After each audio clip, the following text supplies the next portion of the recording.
he's been a monster. He's been causing all kind of ruckus for defenses. 14 weeks in, and it's time to start thinking about award season. I'm not sure if you've seen, but the Pro Bowl voting opened over the weekend. 6 players per position is what you're asked to vote for. And unless you plan to just spam your ballot with players from your favorite team, no judgment here, kind of judgment here, we thought we might be able to help you figure out who is deserving. Welcome to the SumerSports Show with Sam Bruchhaus. I'm Lindsay Rhodes.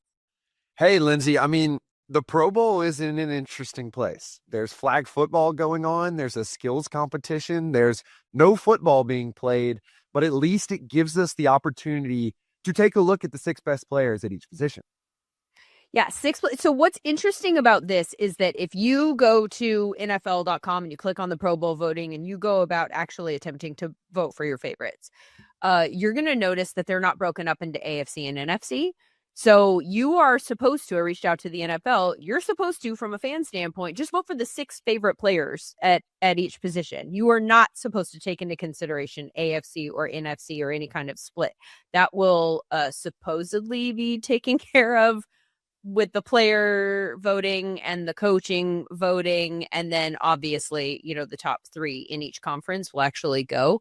For purposes of this conversation, I'm going to point out kind of who the top 3 in each conference are, and we'll tell you who the top 6 scorers are. So if you just want to vote that way, then you can feel free to do that.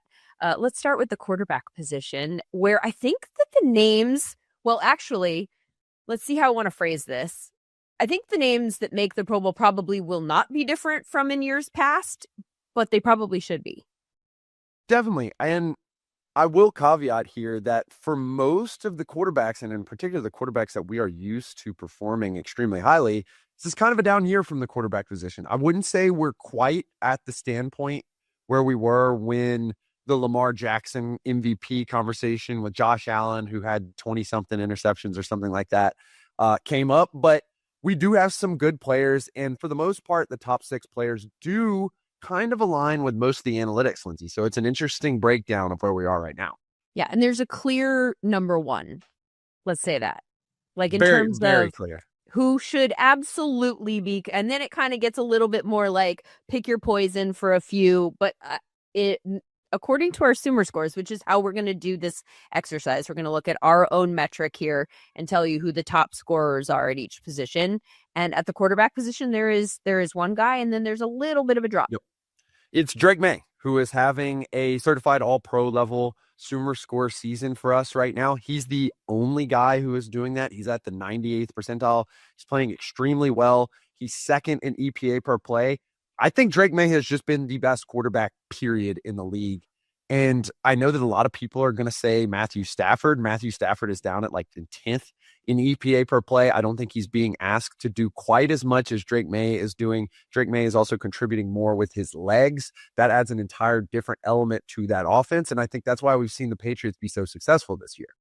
Yeah, Matthew Stafford is also right around 10th in our SumerScore metric also. So that will be one big name who I'm positive is going to make the Pro Bowl this year. The way that the Rams are playing, the way that people have talked about quarterback play, I would be shocked if he didn't. I'll say that. But from a SumerScore standpoint, he's not our recommendation. Who else are we recommending outside of Drake May? So there's basically 2 classes of players here. First off, you have the players who are achieving a lot despite their team seeing some struggles or them having to do a lot. And they're not necessarily great in the advanced analytics, but they're great in our SumerScore. And so that's our second and third slot, which we have Dak Prescott and Justin Herbert. We think they're certified blue chip impact starter season guys right now. And then you go into the next 3 guys who are also in the top 5 of the analytical kind of measures, and it includes some of the guys you would expect just by kind of following the league. Jordan Love, who has had an excellent analytical season despite some absolutely questionable interceptions. He's been able to limit those this year. It's turned into a lot of success for the Green Bay Packers offense. And then the old reliable Josh Allen, Patrick Mahomes. Josh Allen right now coming off an excellent game. Patrick Mahomes coming off a game that may have buried their playoff odds. Nonetheless, both the standard analytical metrics and SumerScore loves them. I will note, though, Josh Allen and Patrick Mahomes are not having an incredible year by their standards or by SumerScore standards going back to 2016 at all. We think they're just having a quality starter year. Is that on the borderline of an impact starter year? Yes, but it's not quite there. We haven't seen exactly the level of play that we've seen from them in the past. And I think that's the reason why this season, particularly in the AFC, has felt kind of so off. The top 4 quarterbacks that you mentioned, Drake May, Dak Prescott, Justin Herbert, Jordan Love, those 4 guys are above the 90th percentile when Right. compared to this historical sample size, which goes back to what year again? Goes back to 2016.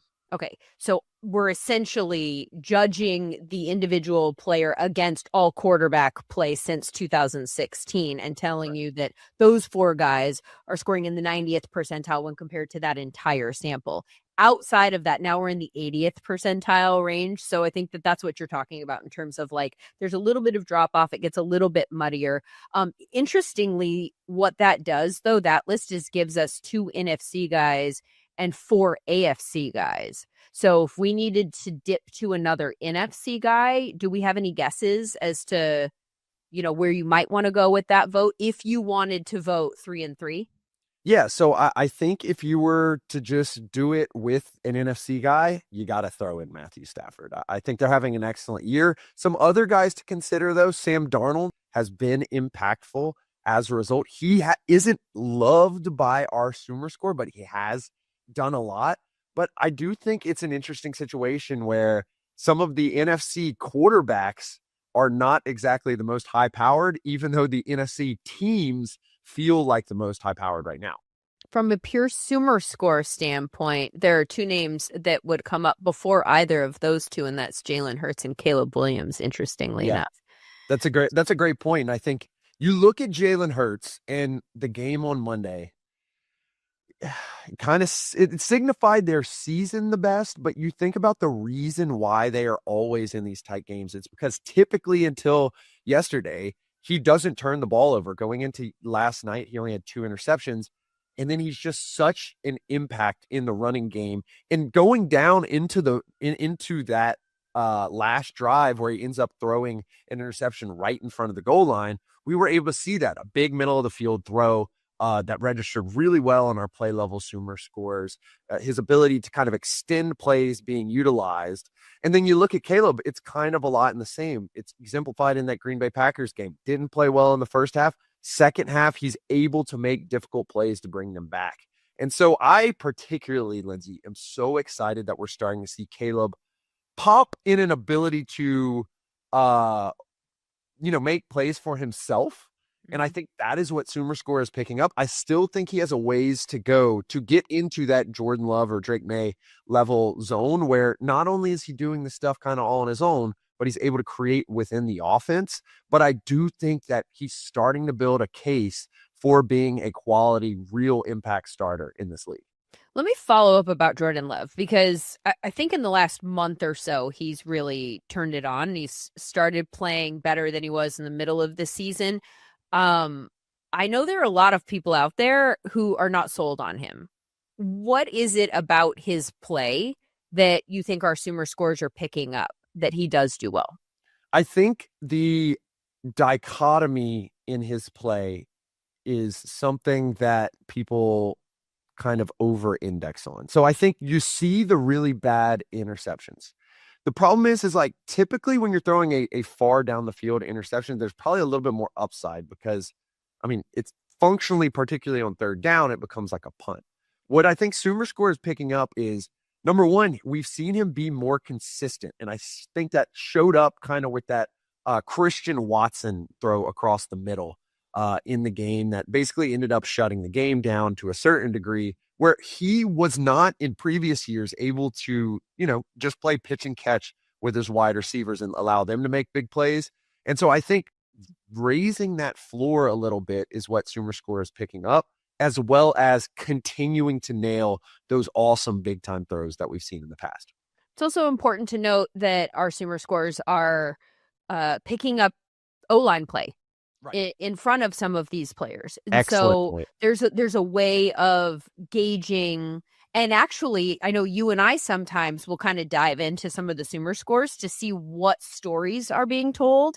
And we can go look and see, like, oh, the offensive linemen all have poor scores. The quarterback has a good score. The running back, in Josh Jacobs' case, has a good score. The story that we're seeing here is that the offensive linemen are getting beat. And that seems to be the judgment call that's being made by this, semi-objective and player agnostic model, but still. So I think that there's some value to looking at things that way. And I think that the story that's coming out is that Jordan Love, in some of the ways where he doesn't necessarily get credit because the environment collapses around him, I guess our SumerScore has decided that in many of those cases, it's not necessarily his fault. That's an excellent point. The offensive line, when the Packers team was trying to figure out their identity in the middle of the year, the reason why they needed to find that identity is because they were not getting consistent offensive line play at all, even from their highly paid players.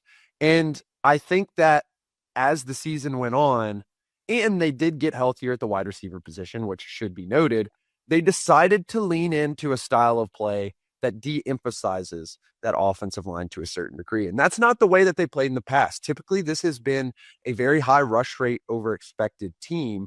And I think we're starting to see the keys finally go into Jordan Love's hands a little bit more. And I think, frankly, that's why they won the game against the Bears. With regards to Herbert and then also Mahomes, whose name came up, I feel like also them popping in the way that they are at the top of the SumerScore metrics is another good indicator of, like, these guys that we know are good quarterbacks, even if the counting stats don't necessarily show up in a way that highlights them. They're being impacted by their environments too. And we saw a lot of wide receiver instances this week in both cases, also on the O-line, for crying out loud. Like, let's just take everyone's tackles away and see how that impacts play. Let's move on to the running backs here. And I think that there will be some surprises here, not with regards to the names that come up, but specifically, I think the most surprising thing is going to be where one particular running back is in our SumerScore rankings, because for a large part of the season, people were talking about him as a possible MVP candidate. And now Jonathan Taylor is 5th in our SumerScore rankings for running backs.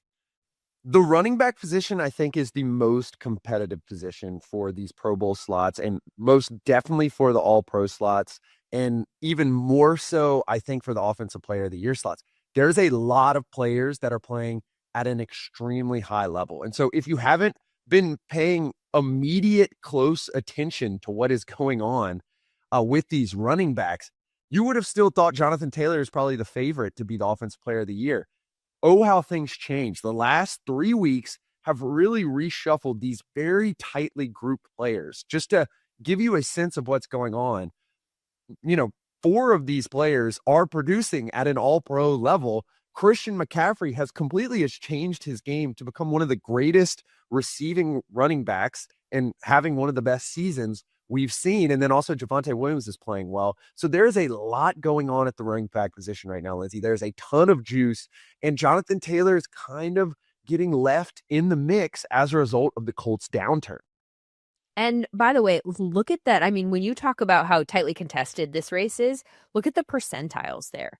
I mean, Javonte Williams there in the 6th spot here is in the 96.9 percentile of all running backs since 2016. This is wild. I mean, Christian McCaffrey is practically like the best season that we've seen, 99.5 percentile. So we're getting really, really high-end production out of this position, as you mentioned there. Let's take a look at the NFC AFC breakdown. So Christian, Jameer, Bijan, Kyron, Javonte, those are all NFC backs. We've got one back from the AFC in Jonathan Taylor. If we were looking for a couple other names from the AFC, where would we go? Who would be next up? I think you'd look at James Cook and you'd look at Devon Achane, who have produced in different ways. James Cook has been kind of the bell cow back, producing explosive plays for the Buffalo Bills, who have, again, leaned on the running game a lot this year, have not seen the absolute best MVP jaw-dropping play from Josh Allen that we've seen in the past. And Devon Achane It's very funny, Lindsay, because we look at Mike McDaniel, and I love Mike McDaniel. I think he's very good. I think he just wins games by the time the end of the year comes. Somehow he pulls a rabbit out of the hat, and he's done it again this year. 2 years ago, it was all about the passing game, right? Then all of a sudden last year, Jonnu Smith becomes a major contributor, a borderline Pro Bowler, and they're playing through the tight ends all the time and in these multiple sets. This year, it's become the Devon Achane show. They have limited the amount that Tua can really impact this offense, especially now that Tyreek Hill is not on the field, and they have maximized the amount that Devon Achane can make an impact on the field. We've seen the explosive plays from 2 years ago come back, the ones that we didn't necessarily see last year, and he's been a extreme impact player on that Dolphins team, as all of a sudden they're sitting here at around 500 yet again, and no one really knows how. The running backs are listed on the official Pro Bowl website where you can vote by yards.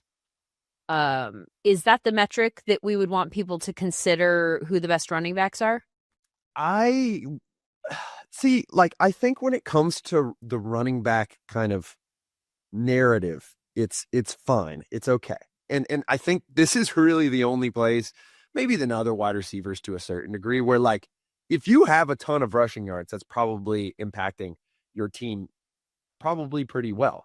The problem is just like when you really try to break it down, you want to get into something that exemplifies what they're doing a little bit more. And I know years ago we talked to our friend Sean Clement, who's now at the Jets, about, if you look at EPA per play, some guys who are short yardage or third down backs who are having really good years may pop up. If you went to go look at EPA per play for players with over 100 rushes, guys like Blake Corum, who is a low volume guy, would be at the top. But you also, once you start getting in that 200 carry range, start to get the guys like Jonathan Taylor, start to get Devon Achane, Jahmyr Gibbs, Kyron Williams. So I think a mix of almost like carries and EPA per play is the right way to go here. But the running back position, I think, is one where just sheer yards probably tells the narrative of a season and how someone has been used. I'd venture to say all-purpose yards may be a little bit better, because then we get a sense of how Christian McCaffrey and Jahmyr Gibbs have made an impact. So I think if I had to just pick one that would tell a simple story, it would probably be just all-purpose yards. The one player here who might be hurt in the all-pro voting is actually one that we have not mentioned. He's the next player on our SumerScore list after those AFC guys that if you were looking to fill out the ballot in a balanced way that you might go to, the next name is Josh Jacobs. And he's the one that I think would be hurt the most. And I only bring this up because if you're looking here, it's going to present them in a specific order and you might not scroll down far enough. So we'll bring up this with regards to some other positions where we think that the order is just off a little bit more blatantly. In this case, I think you're not going to go wrong voting for anybody that's in the first two rows, which are 12 running backs. But then 3 running backs into the third row is Josh Jacobs, who's had an outstanding year. And I think probably should be a little bit higher in terms of the consideration.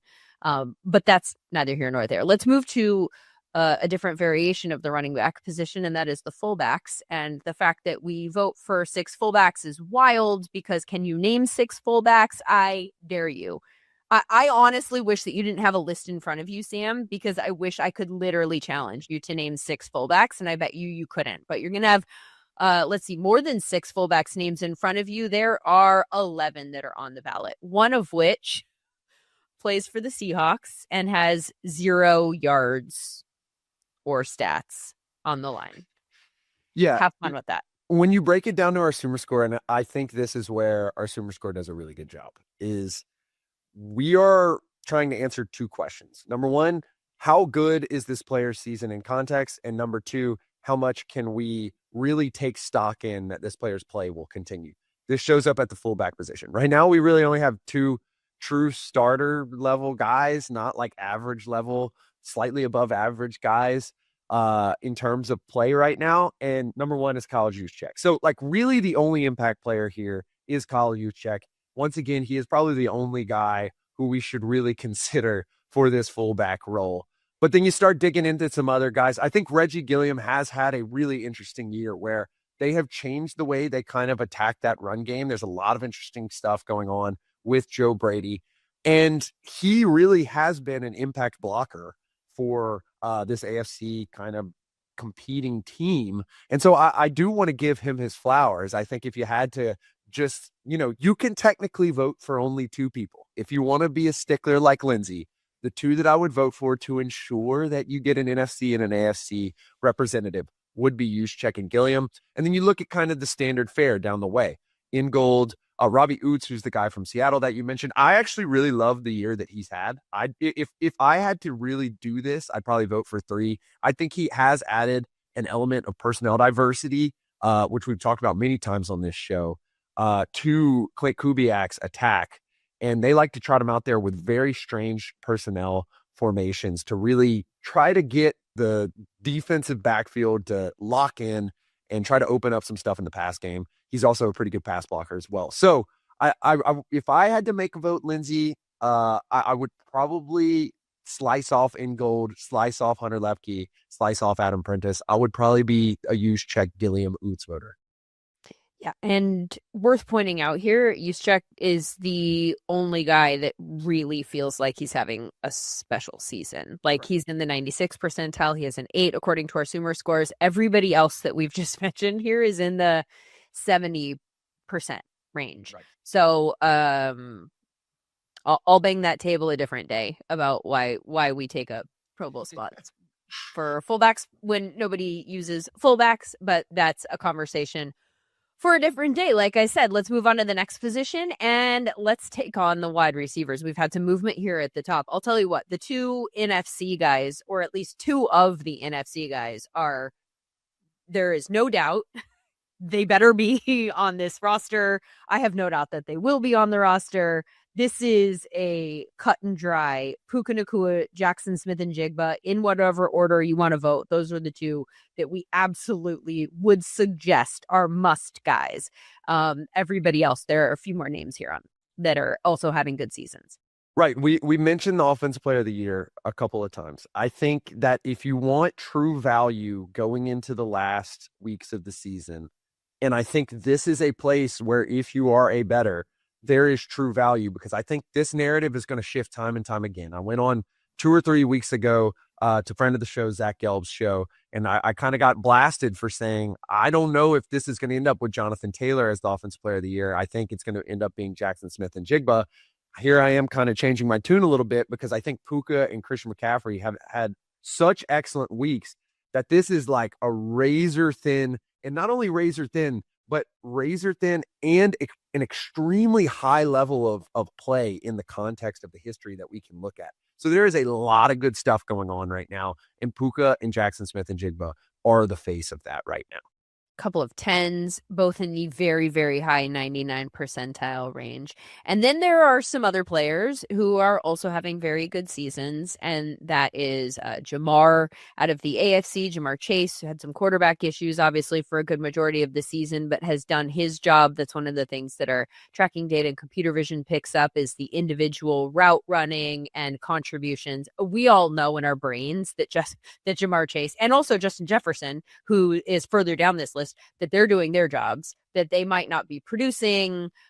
Justin Jefferson's case, the fantasy production isn't what people want it to be. We all know that is related to the quarterback play, but that he hasn't suddenly stopped playing well. I wonder how you treat that as a Pro Bowl voter. I mean, in this case, he might make it anyway because he's such a popular name and everybody knows him. But I also wonder if they go, oh, he's been terrible for my fantasy team, so not now, Justin Jefferson. Like, how do you think that this will play out? And kind of how do you think, I mean, I guess to a degree, the SumerScore is suggesting that he should still make the team. I'm curious about your thoughts about what's likely to happen. So there's a couple ways we could break this down. Let's look at the statistical and stickiness and what it's saying point of view.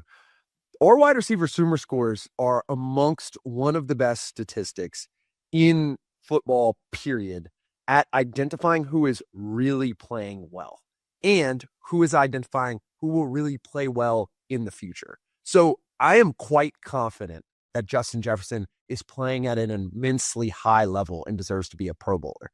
That brings up the question of, man, what is going on at the quarterback position? Man, what is going on at the offensive line, interior offensive line positions with Minnesota?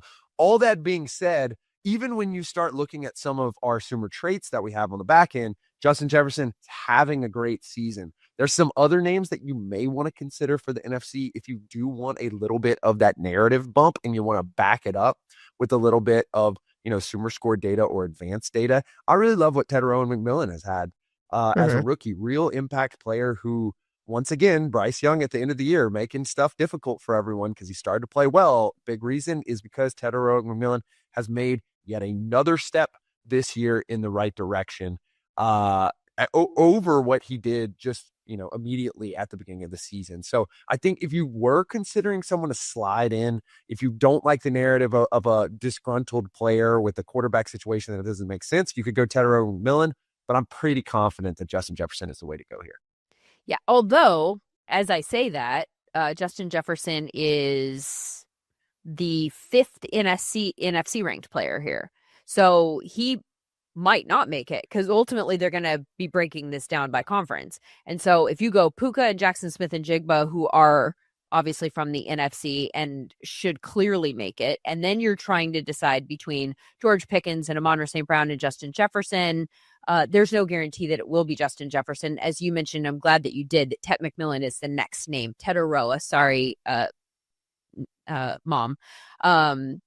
He's the next name on this list, and that's very, very notable for a wide receiver that was just drafted. I will say, obviously, a lot of NFC names there. The only AFC name on that list was Jamar Chase. So again, if we're looking for other AFC names to plug in here, the next ones that come up on the list are Cortland Sutton, who we have at an 8 and also above 90 percentile. He's at 93 percentile on the season. And then Alec Pierce is the one right under him.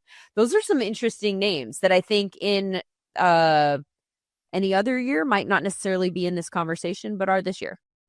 It's a very interesting situation in the AFC right now where we're not seeing this extremely high level of wide receiver play. That being said, and with regards to kind of the discussion of what should stat be, there's really good stats for these players that are just basic stats. Yards per route run, for example, comes up.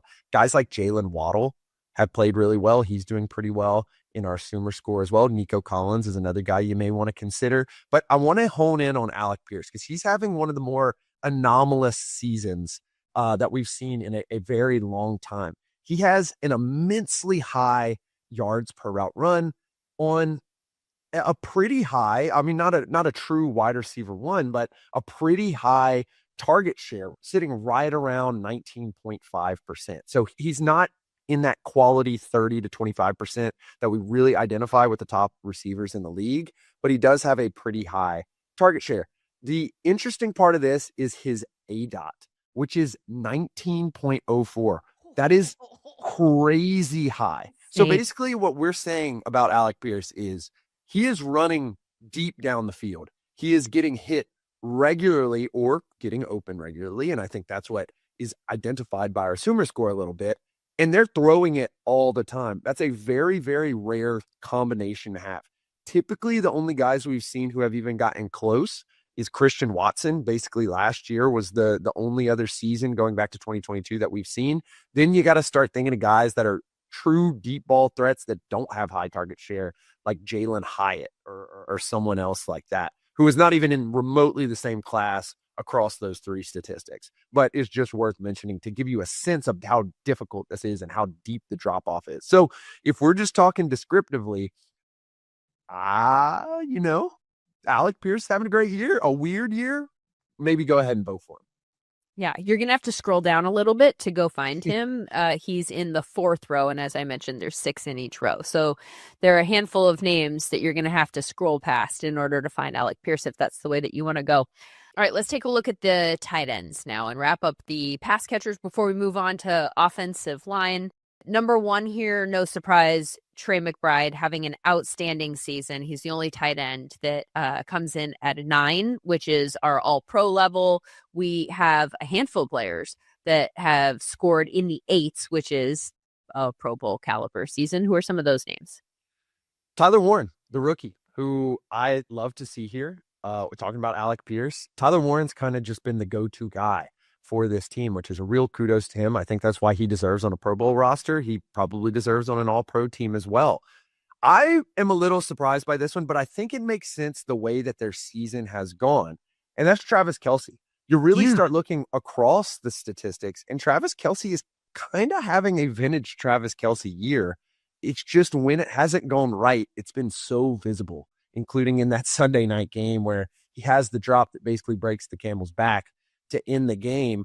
But I think the reason perhaps that we've been able to see Patrick Mahomes really start to rack it up is he has that safety valve, and Travis Kelce has kind of rounded himself into a vintage shape that we haven't necessarily seen the last 2 years. Those two players are stepping up when they need it most, obviously, other than that single play.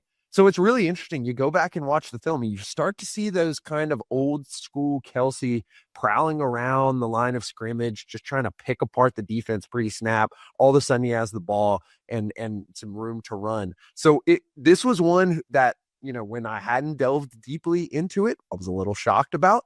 But then you delve deep into it, and the eye meets the AI. He's really having a good year, and the analytics, more standard analytics, seem to agree as well. My favorite one of the bunch, AJ Barner. By far. Yeah. And there's a couple of reasons for this, but the narrative with AJ Barner is, he's a blocking tight end. He has been utilized in the pass game quite a bit this year. You wouldn't note it if you go look at his yardage total on the Pro Bowl voting, but he has basically been used almost kind of in that Mark Andrews role, but not quite. When I say Mark Andrews, I mean, he's a red zone and short yardage target, and they use him in very core moments that they need to. And the biggest narrative part, which I absolutely love, is he's the tush push guy for the Seahawks. So he has rushing touchdowns and rushing yards and all kinds of cool other stuff as well. So I think he's certified belongs on the Pro Bowl roster this year. He's been one of the bigger surprises of the season. Like, if we're just going individually and particularly at skill positions, I mean, we knew that there was an opening to a degree for a tight end there in that Seattle offense. The fact that AJ Barner is having the season that he's having, and that it's not just in blocking, that it's also, he has a pretty big pass catching role. I think that that's been a little bit surprising. Theo Johnson, the next name on the list, or also on this list, I think is also a guy that people wouldn't expect to be here. One thing I want to say about AJ Barner, though, is from a game by game standpoint, he feels very, like, the way he's meeting the middle in terms of his averages is very high-low to a degree. We have a lot of 8s and 9s individually from a game standpoint, and then we have 3-4 games. I wonder how much those games where he received 4s in our SumerScores are because of low volume. Maybe as a tight end, maybe they just didn't use him all of that much, and so his snap count was fairly low, and our metric specifically dings people for not being particularly involved in the game plan. Right. I think AJ Barner is probably the only player on this list, other than maybe Travis Kelce, on a strange Andy Reid red zone employ, to be able to have a 3 to 4 touchdown game because of the tush push stuff, because of the red zone utilization, because of the heavy personnel stuff. And I think that gives him a massive, massive ceiling as it pertains to his impact on the game at any point in time, as compared to some of these other people. But you get in some of these games that the Seahawks have blown teams out in, and then it's not AJ Barner time. He's just going to be used as a run blocker at that point. And so I think the differences in his utilization won't show up on something like a yardage total. He is a certified run blocker. He is a weapon for the Seahawks in the run blocking game. And I think that's what SumerScore is picking up as well. Since I mentioned the play count, snap count, that we punish for that, essentially. Like, if a snap count is low, there is going to be very little opportunity for a player to score an 8 or a 9, even if he's outstanding on those handful of plays where he's in the game. The reason that we did that is because there are examples that we can all think of from the last couple of years where they pop in certain metrics. And like a Marvin Mims, I think, is maybe a very good example here of somebody who we think was used very, very appropriately and at the like the perfect time to take advantage of his strengths without exposing his weaknesses in the Broncos offense in years past. But because they put him in that position, he excelled dramatically.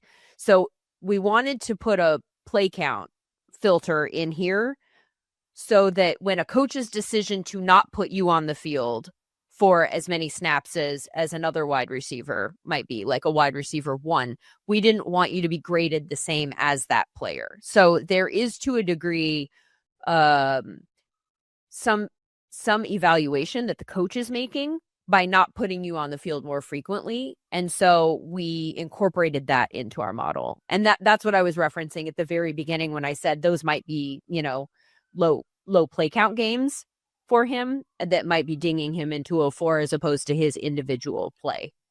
I think the best allegory for this decision, which is something I saw on the internet recently, is if you were to go to Google and you're looking for Chinese food, if you see a 5-star review for Chinese food, but only 19 reviews, you're probably not ordering delivery from that place. But if you see a 4.5 or a 4.7, 4.8 review with 6,000 reviews, that place is probably really good. And so at some point, the number of snaps, the number of reviews in this case, gives you a true sense of the player is on the field because he is playing well. Now, maybe there's a floor for that. And that's typically what's indicated by our purple grades or our rotational grades, meaning this is a guy who can get on the field, but maybe he's not all that good. But there should be a separator between the Marvin Mims or the Blake Corum this year, the running back who has a very high EPA per play, and a Kyron Williams who is expected to get 20 carries a game. Yeah, that's a good way to explain it. We didn't talk about Hunter Henry or Theo Johnson, who are the other tight ends on this list. Theo Johnson is somewhat surprising to me. Theo Johnson, especially when Jackson Dart has been in the game, has been a go-to receiver. It's been really fun to watch. They've kind of changed the way that offense, and it started with Brian Daboll. Obviously, it's continued from then on. But when Jackson Dart came in the game, he became kind of their go-to, their safety valve, and also kind of a big play guy as well. I know that Stopsky's probably happy about where that goes. He has struggled with drops a little bit, but when you are able to become a go-to guy for a young quarterback, especially on a young team, it can really explain a lot. And with Hunter Henry as well, there's going to be this narrative that you're going to start picking up on as we continue moving through these players. This Patriots team is good. They got good players at a lot of positions. And you look 2 years ago, Hunter Henry was a contributor on this team. So it's really interesting that some of those Patriots players were just kind of latent last year. And then all of a sudden they're kind of back with a reinvigorating coaching staff and Drake May playing really well. Yep. Environment will work wonders. Let's move to the players who in many cases create that environment for the offense, and that's the offensive line. Let's take a look at the tackles. And I don't know that there are going to be that many surprises on this list. This is kind of the usual suspects. Pretty much the usual suspects when it comes down to it. We have Penei Sewell at the top, who's having a certified protector of the year game. And Garrett Bowles is the true superstar of this metric. He has been up here the last 2 years. Not a lot of people talk about Garrett Bowles being one of the best left tackles in the league, but he has been. And again, this is another really good metric from us. And I think it's hard to quantify offensive line play sometimes, and particularly in the running game, it's a little tough. But when it comes to the passing game, particularly for tackles, we're able to identify those one-on-one situations with our SumerScore and with our artificial intelligence that's watching the game. So I really think Garrett Bowles is one of the better players in this league. You look at a year where Bo Nix has barely been sacked. A lot of that does come to Bo Nix, but he's getting protected extremely well by that Broncos offensive line, notably by Garrett Bowles. And so you start looking at guys like Andrew Thomas, Laramie Tunsil, Trent Williams, Morgan Moses. It's really exciting for Giants fans that Andrew Thomas is starting to play well. I think there's a real case that this offense could be a league average or better offense once they get really healthy next year. Laramie Tunsil, Trent Williams, guys who have been there for a long time. And again, another Patriot, Morgan Moses. All right, this is a list, Sam, that is like many other lists. Not surprisingly, this is actually a sidebar conversation that we should have about so many of these players being in the NFC. Like, we're digging for AFC players. I think that there's maybe a theme to the season there. If we were to go looking for someone else to put in from the AFC, where would we look? Because there are a couple of AFC names on this list and a lot of NFC names. I think there's a couple of teams that you would look closely at. I think you'd continue to look at the Denver Broncos. You'd look at Mike McGlinchey, the right tackle on that team. I think he's had a pretty good year. He is down. He's in the 90th percentile. He's having an impact year. He's just a little further down than some of those other tackles. And then you continue to look at a guy who was on our midseason all-pro list, Bernard Raymond, from the Indianapolis Colts. And they've had a little bit of a downturn. He's still performing pretty well. It's just not to the peaks that we had seen prior to. I think you'd go look at those Colts offensive linemen, those Broncos offensive linemen, and you start to figure it out from there. All right. I think those are good suggestions there. All right. Let's move on to moving inside on the offensive line. Let's take a look at the guards. And the number one player here is by far and away the best guard this season, according to our metric. He's the only 9. It's Joe Thuney from the Chicago Bears. Holla for the Bears here, coming up with good offensive line play and changing pretty much the offense as a result. He's in the 99th percentile. And then we've got 5 other names for you here, all also playing very well. The thing that I really want to note here is that a lot of these guys, other than really like Quentin Nelson and Chris Lindstrom, have been guys who were, acquired in free agency or considered to be a guy that wasn't necessarily a premium player, and then all of a sudden started playing really good. So you look at Damian Lewis and Joe Thuney. When we talk in the draft season, Lindsay, about being able to go out in the market, sign a big time guard, bring him in, and all of a sudden you can change your fortunes, it is showing here in SumerScore with Joe Thuney and Damian Lewis. And I think that's a real testament to that kind of strategy and approach from the Bears and from the Panthers, with a little bit of quarterback questions going into the season. That's really my main takeaway from this list right here, is that you can kind of go out and get a really good guard and they're probably going to perform really well. Another guy that I'm just going to note is Michael Onwenu, who has been moved kind of all over the line, was never a premium player. We saw him play really good at guard when he did play there last year. Sure enough, he slots in at guard, able to figure it out. Yet another Patriot on this list. And I think it's really interesting how this guard position has kind of progressed as a result. Yeah, and if you're looking for another AFC guard, just continue going down the list. There are actually a number. There are about six other guards that are also scoring in the 8 range, including Ezra Cleveland from the Jacksonville Jaguars, who's a name that you might want to consider. David Edwards from the Bills, another one. And actually there's a bunch of AFC guys that come in after Chris Lindstrom that are scoring in the 8 range. And one of the reasons that we created the scoring system to be the way that it is to point out the fact that these players realistically are all playing at a similar level, right? Like if you have an 8, there's not that much differentiator. What we've done here in terms of rankings, because these types of postseason awards require you to pick one over the other, is we've looked to filter those 8s by the percentile amongst all guards since 2016, and same for every other position group. But realistically, all of these guys are probably pretty deserving. Hence the 8, which is a Pro Bowl caliber season. Exactly. So you think of guys like Quinn Miners and Peter Skoronski, who has had a pretty good year at the Titans despite it not being really good. Those guys could easily be in the Pro Bowl. We wouldn't be mad about it at all. All right, let's go to the centers, and I'll give you one guess which name is at the top of this list.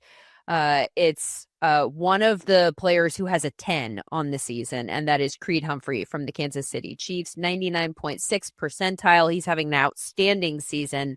The rest of the centers, we jump to there's actually 3 that have 8s on the season, and then we're going to give you a couple of names that have 7s. I think Creed Humphrey at the center position is probably going to win the Protector of the Year award this year. And I think that's a real testament to how high level his play has been, not only this year, but years prior as well. And so you start looking at some of those other true Pro Bowl players. This hasn't been an excellent year from the centers. It's not quite the same that it has been for the guards. But you start looking at Drew Dahlman and Ryan Nuzell. These are teams that have been able to run the ball pretty effectively. Different breaks for these teams. The Falcons have lost a ton of weird close games and just weird games generally, where the Bears have been able to win those games. But Bijan Robinson, Kyle Monangai, both have pretty good advanced analytics as a result of this offensive line. And then finally, you look at Tyler Linderbaum, who from the Ravens, and here's another guy who has just performed well over and over and over again.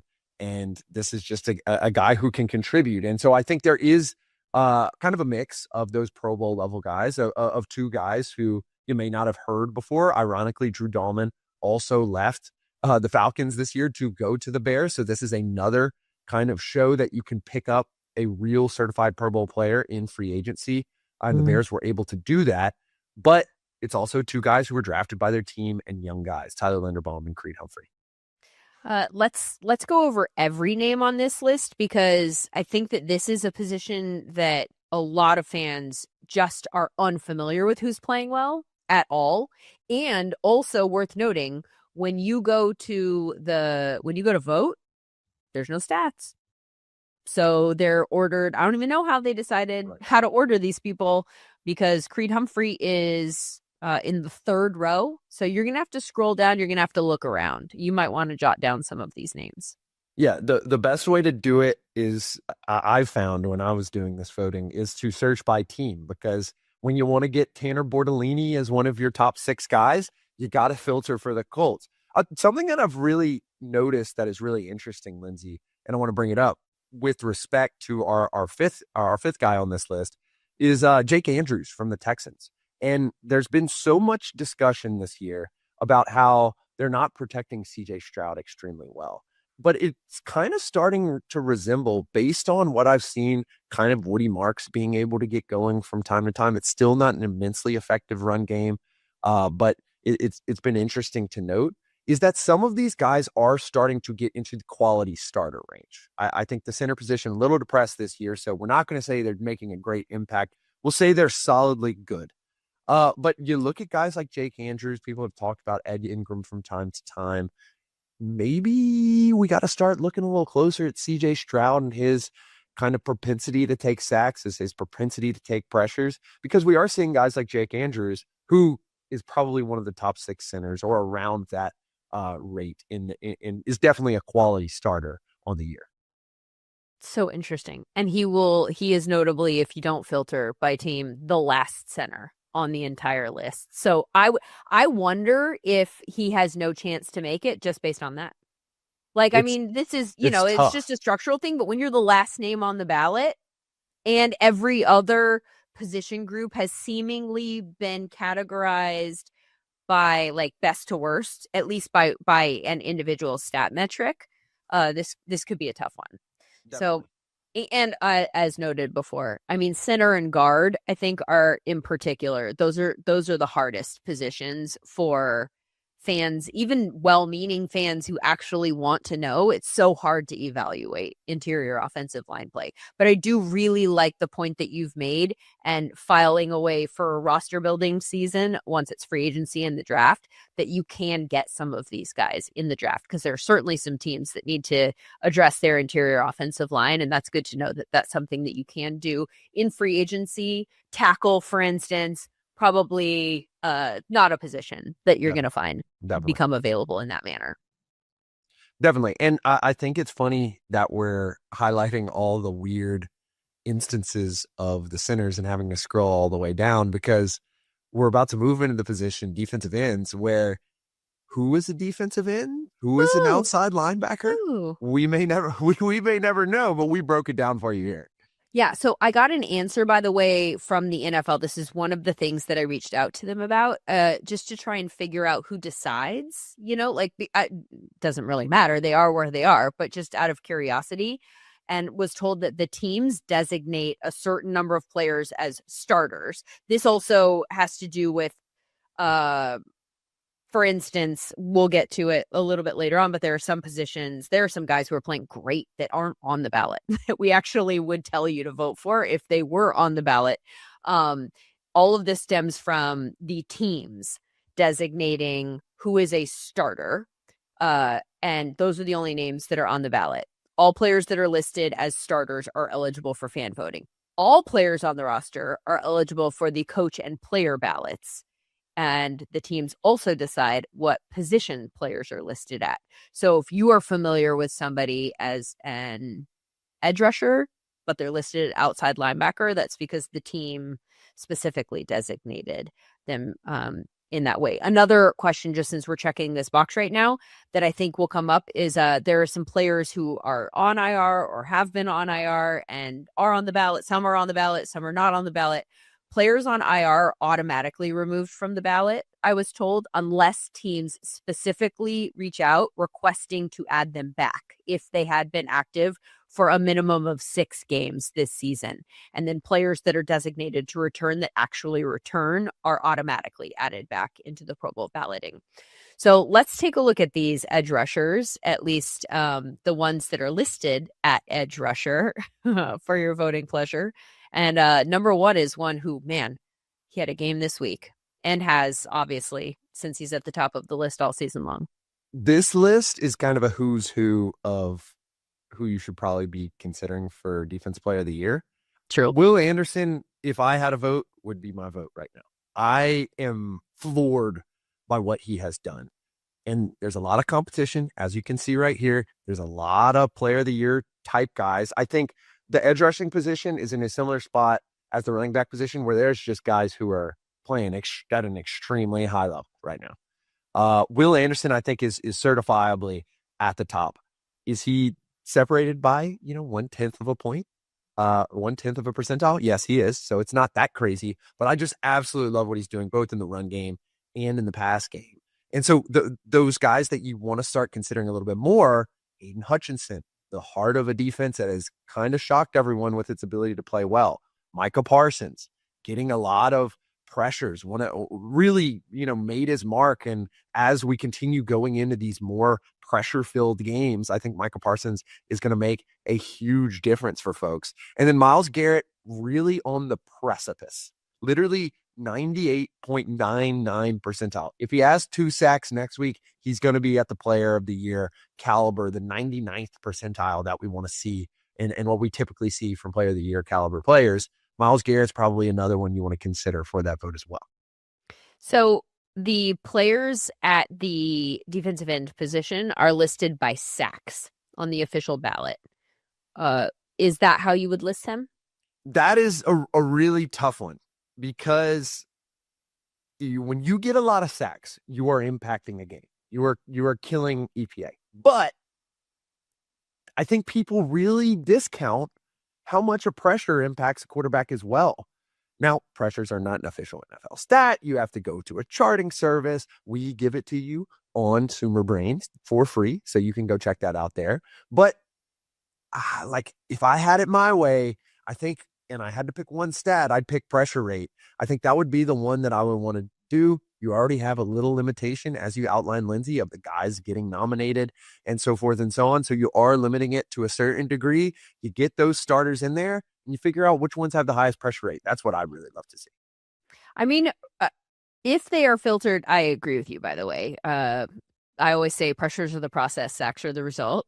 And I kind of look at that similar to offense versus defense, for fantasy. Like, that the offense is going to dictate how well the defense does. That's why you don't play the best defense every week in fantasy. You play the defense that's playing the worst offense, if possible. That's how you're going to generate fantasy points.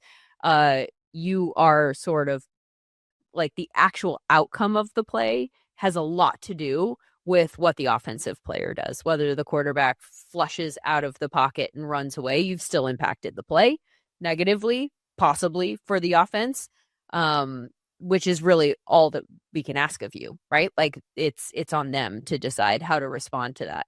So I agree with you about the pressures versus sacks there. But I do think it's worth noting in this particular case that all of the names that we have on this list are in the first two rows of the options that you're going to vote for on your ballot. So at least you're not going to have to scroll around. This is probably one of the least egregious ones in that sense. All right, let's move to the defensive tackles and try and figure out who we're going to vote for on the inside. So this is one where you're not going to have any of those player of the year type players, but there are some quality Pro Bowl level guys. I think Jeffrey Simmons has been the best defensive tackle in the league this year. I think he's a certified lock to make this list. You might have to do a little scrolling because if you were watching Sunday Night Football, they were talking about how Chris Jones hasn't been as impactful and hasn't been doing all this stuff. He doesn't have the sack total. He's been a monster. He's been causing all kind of ruckus for defenses. He just hadn't been able to finish it off for one reason or the other. And you saw how that came to fruition in that game where the defensive line all of a sudden pinned their ears back. And oh my God, CJ Stroud was running for his life from Chris Jones. Chris Jones was winning virtually every play. He's had an excellent year as well. You go to Quinnen Williams, very similar story. May have to scroll down a little bit, but we've seen in recent weeks how some of those pressures become sacks and how some of those run stuffs start to make a real difference. He's another one of those all-pro level performers now that he's in a Cowboys uniform. He's another guy that I consider a lock. You start getting into those Pro Bowl side players. I really love what Kobe Turner's done. Vita Vea, a constant presence on that Tampa Bay defense. Cameron Hayward, an even more consistent presence, probably more consistent than anyone in NFL history at this point at the defensive tackle position. So a lot of good quality Pro Bowl level performers. We're not seeing quite the high-end level. Jeffrey Simmons could get there by the end of the year, but when it really comes down to it, this is a really good core group. And it's really convenient how this has come together because we have 3 from the NFC and 3 from the AFC. So we don't even have to look past this list. Let's go ahead and take a look at the outside linebackers here. And we've got a couple of Rams at the top of the list. Yeah, this is where it starts to get pretty interesting because you just have 4 guys from the same team. And you really start to consider Highsmith as well, who has had a pretty good season.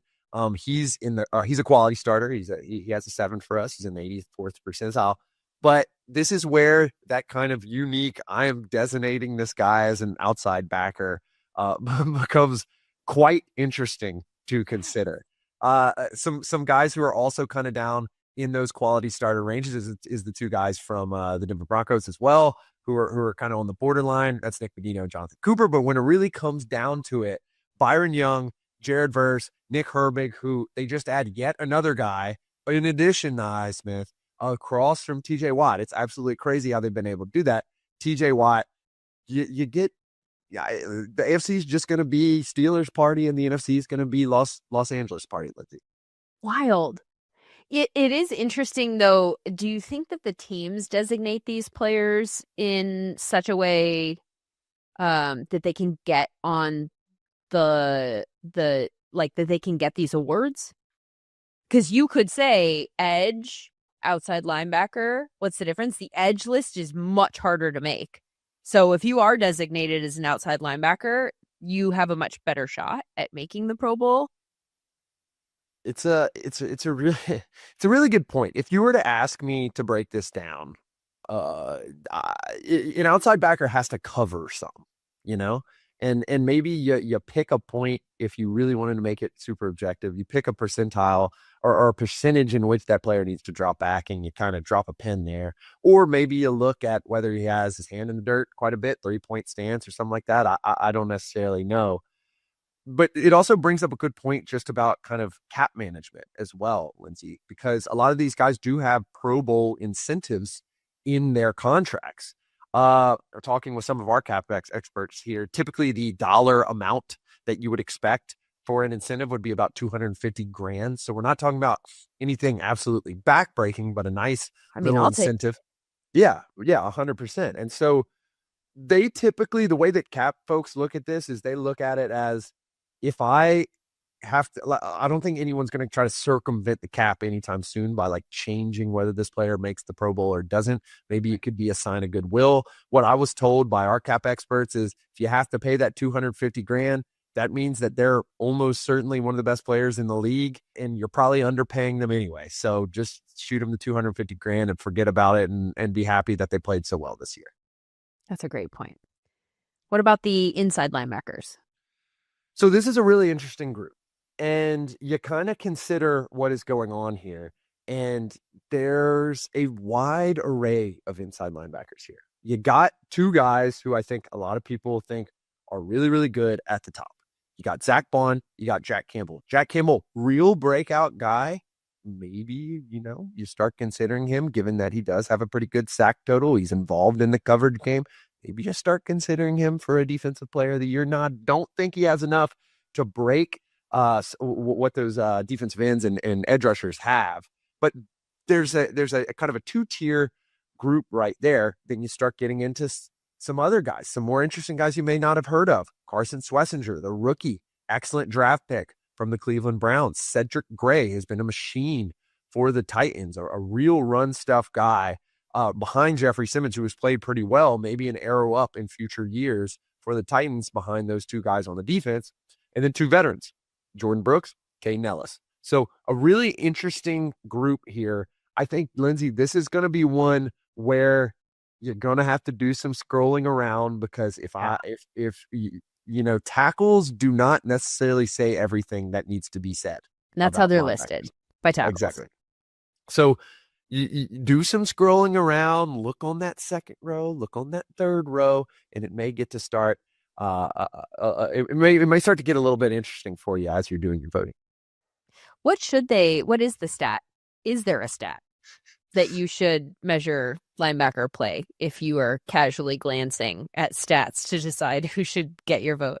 As an ex-linebacker, I don't really have a great answer for this, because you look at a guy like Zach Bond, a lot of the things that he's doing great is in coverage. So if he's taking away the entire middle of the field, as he typically will do, that's not going to show up on a stat sheet. So I think our SumerScores are pretty good. The linebacker position just does not have super sticky stats, including our SumerScore. So it's tough to evaluate these guys, but something like SumerScore would be the way that I would really want to go, so that I can indicate which players are playing extremely well in coverage. So essentially what you're saying is people should just take a look at the graphic that we just put up on the screen and vote accordingly. Exactly. That is exactly what I would do, Lindsay. Okay, those are the inside linebackers. Now let's move into the secondary here and take a look at the cornerbacks. Right. So I really love the guy at the top of this list, Keyshawn Nixon from Green Bay. He's having a all-pro level season. He's played extremely well, and he is part of that Green Bay Packers defense, which has risen from a team that was boom or bust last year, and they were boom substantially more than they were bust. But when it came down to it, their defense just wasn't good enough, to a team that has one of the best defenses in this league. And I think Keyshawn Nixon is a major reason for that. You look at Deommodore Lenoir. This is a guy who has consistently been on our list all throughout the season, playing well, a cornerstone of that 49ers defense, which has not performed well in the metrics, but he's kind of holding it together. And then you get into some really interesting stories that I've really been following. Carlton Davis, a guy who was obtained from the Lions last year. I think the Lions could really use him right now, given their depth at the cornerback position. Yet another Patriots guy who was playing extremely well. Kamari Laster had one of the best plays I think I've ever seen against the Chiefs, where he lays out in the end zone, gets one hand on the ball, prevents a touchdown on a beautiful Patrick Mahomes throw.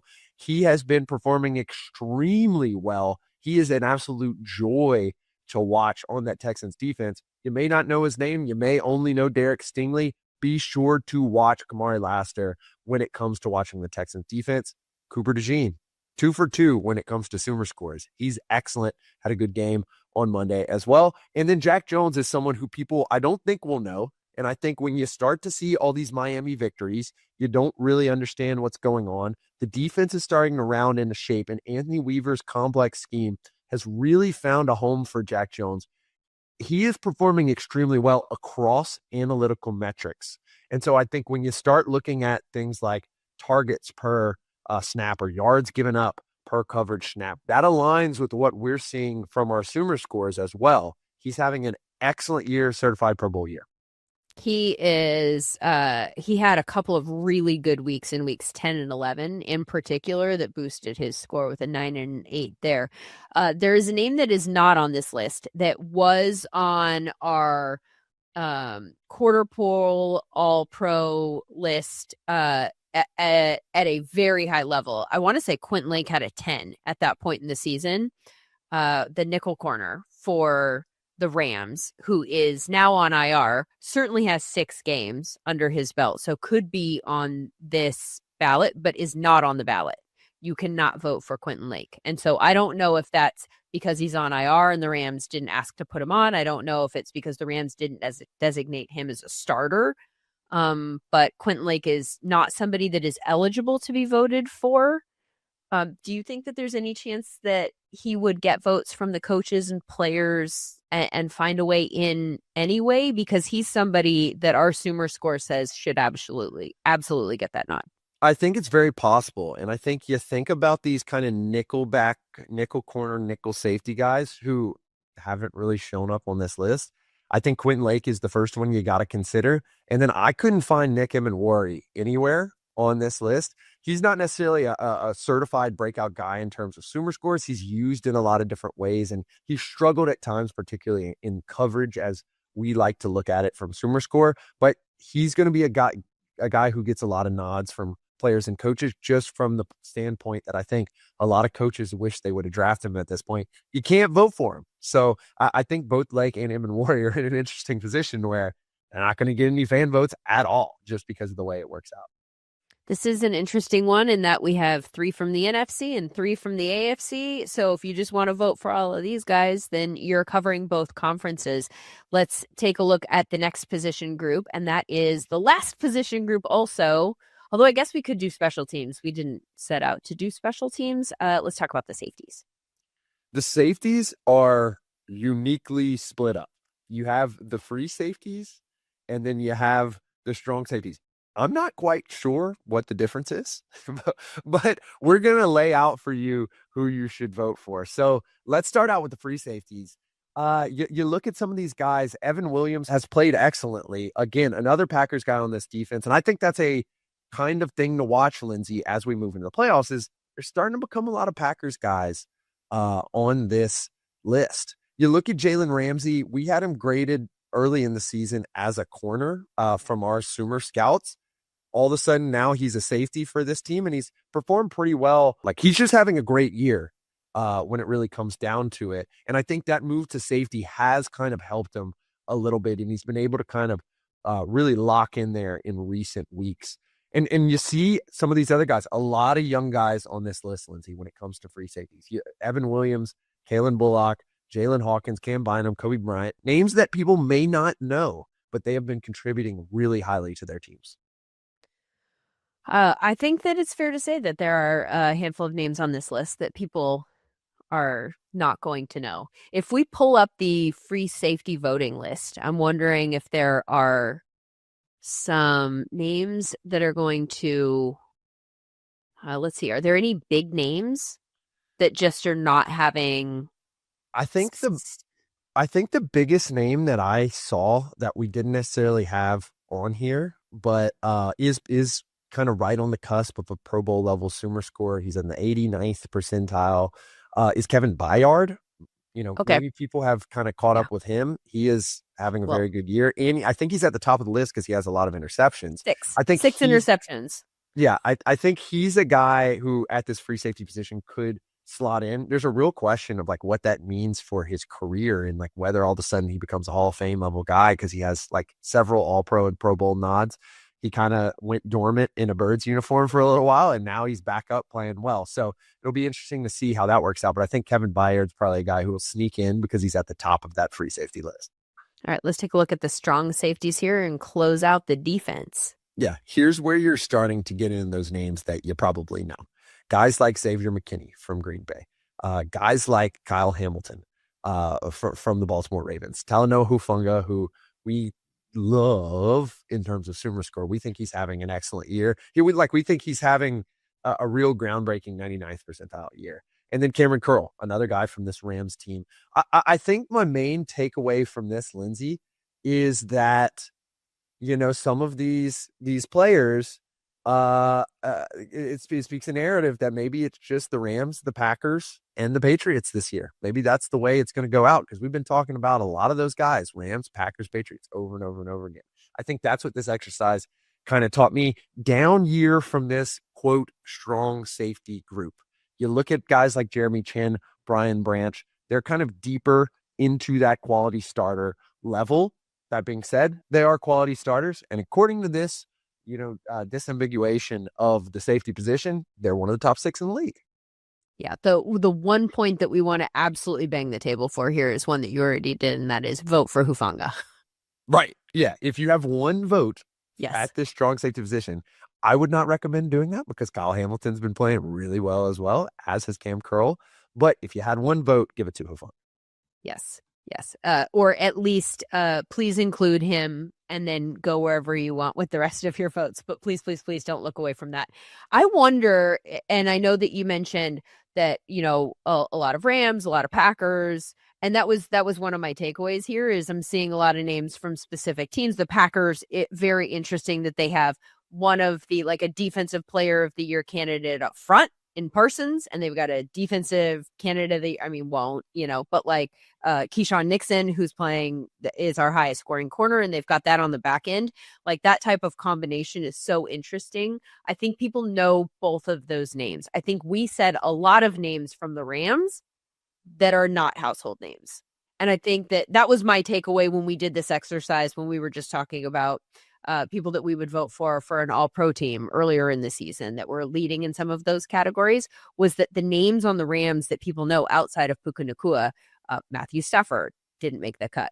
Kyron Williams did make the cut this time, but didn't last time that we were talking about this. It's a lot of the names that, and I think that this exercise is so helpful for me too, because now I feel like I'm even more sold on the Rams as a team to watch for the playoffs, because not only are they winning, not only are they doing what we're seeing on the field, but then you look at the way that individual players are scoring, knowing the way that we evaluate their play, saying that guy is actually balling out. That guy's actually balling out. That guy is playing so well. You don't know who any of these players are. It's not just that the team itself is winning games. There's a reason they're winning games. And it feels like I'm a big process over results person, that the process there points to this is the team to watch in the postseason to me. Right. And I like that you mentioned process versus results, because we try to communicate these things in terms of SumerScore, in terms of these analytics, in a language that football people have communicated them over the years. And typically the way that these scouting systems have been set up, in a very similar way that we communicate them, blue chip, green starter, so forth and so on, is that if you think that you have a lot of blue chip players, that probably indicates that you're going to have a really good team, which doesn't sound shocking, but that's what you're trying to build your roster towards. And each team and each scouting service has, its own little anecdotes of, if you have X amount of blue players, you end up making X round of the playoffs. As an analytically based company, you want to stay away from those heuristics. You want to build database stuff. Yep. But let's say we are working with these heuristics, and we've mentioned a lot of blue chip Pro Bowl players that are top 6 at their position.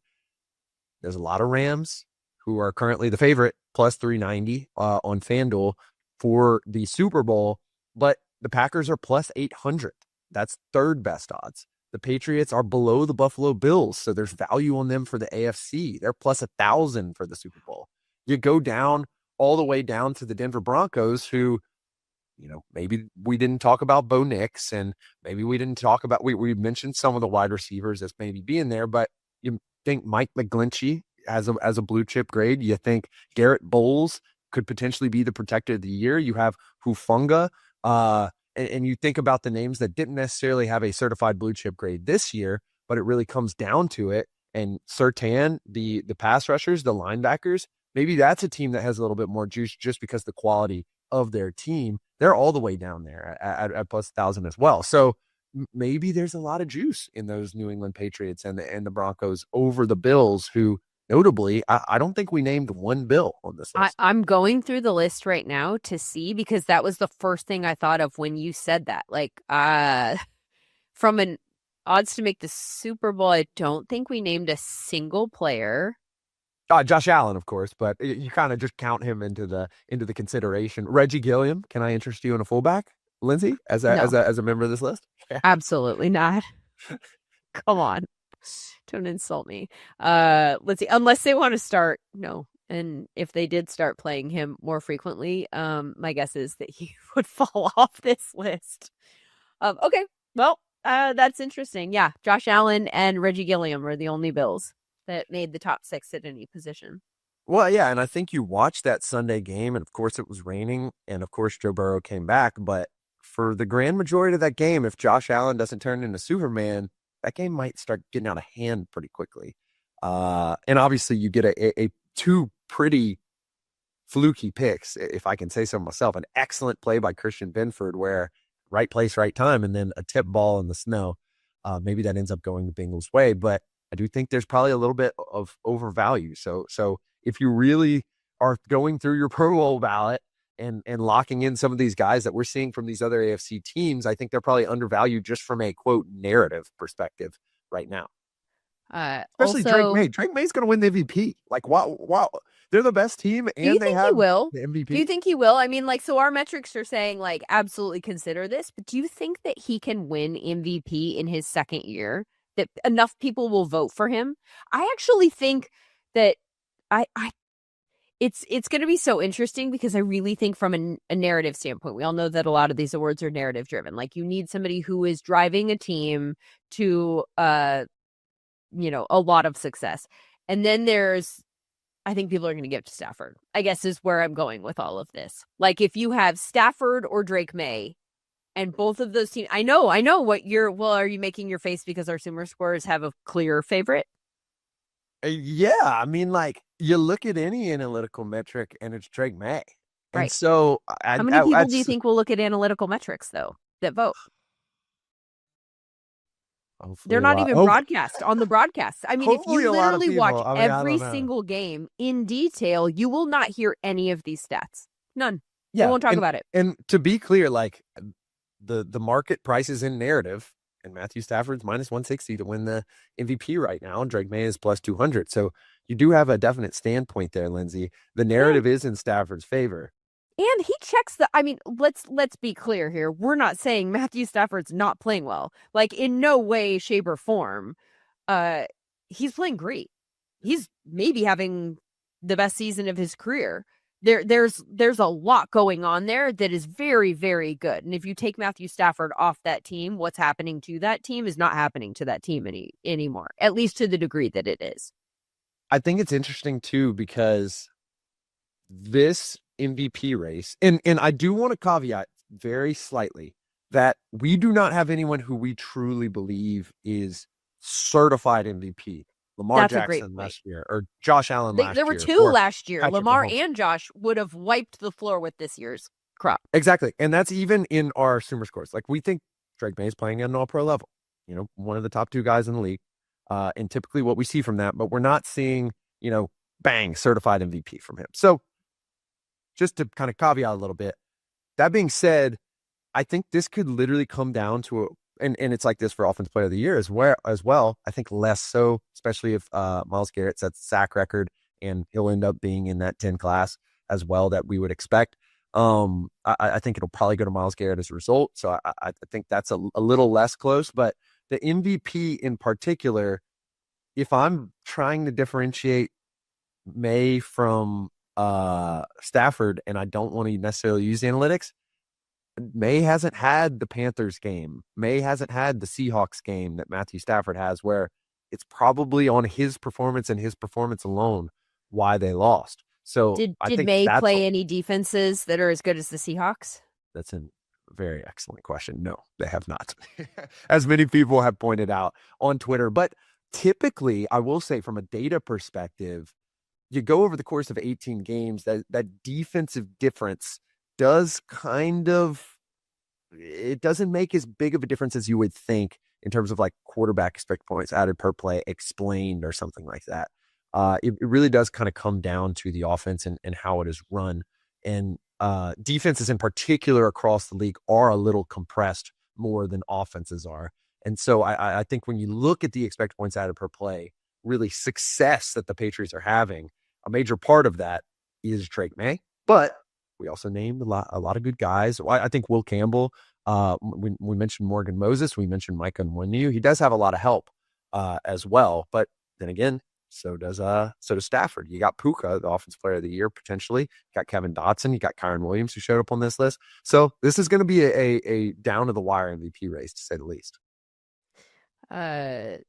We will go ahead and post all of the graphics that have all of the names at every position at our social media handles, so that if you want to refer back to any of this when you are casting your ballot, you'll have some cheat sheets in front of you.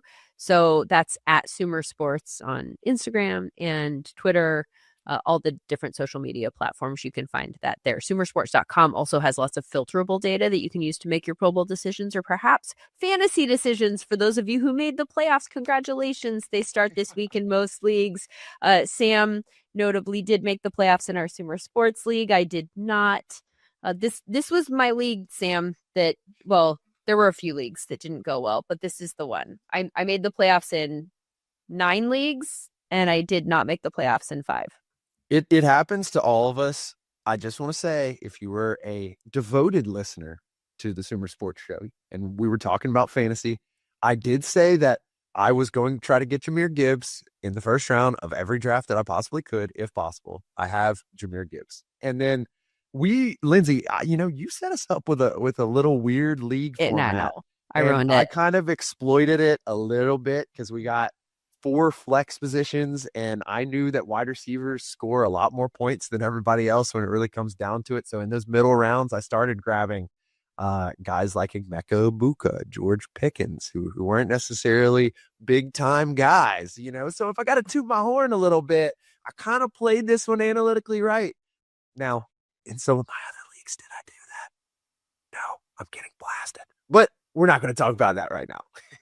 Yeah, I blew this league in a couple of ways. One, I made it 18 rounds, not taking into account that it was a 14-team league. And so the last 2 rounds were literally like, who are these guys for a lot of the people in the league? And also I made it for flex spots instead of kicker and defense. So when you have that many players getting drafted, that means that no one is available on the waiver wire. And so there was no opportunity to pivot. If you had Joe Mixon and were planning on him coming back from IR, that was just a wasted spot. Brandon Ayuk sitting on IR for the entire season. I mean, these are guys. Stopsky, did you have both of these guys? Good God, that's bad luck. I actually have both of those guys in a different league. So I feel your pain. But I got very lucky in that I saw one tush push from AJ Barner, and I picked him up off the waiver wire. And I was also an Oronde Gadsden drafter.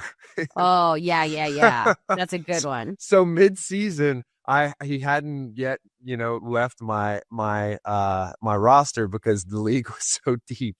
And then all of a sudden he started getting an absolute ton of points. All right. Well, I have a WWE style belt that's going to go to the winner of this league. Oh my God, I forgot, Lindsay. I have to win now. Yeah. I don't think I'll ever take it off. I'm gonna legitimately be like the forever champ. I'm gonna be like Mercedes Moné. If you win our league, I will ship it to you overnight so that you can appear on the next podcast and gloat and discount double check your guy. All of my guy. That was when he was my guy. And then he became not my guy. All right, that's going to do it for us on the Sumer Sports Show today. Thanks for going through all of these different position groups with us. We'll be back again next week with more.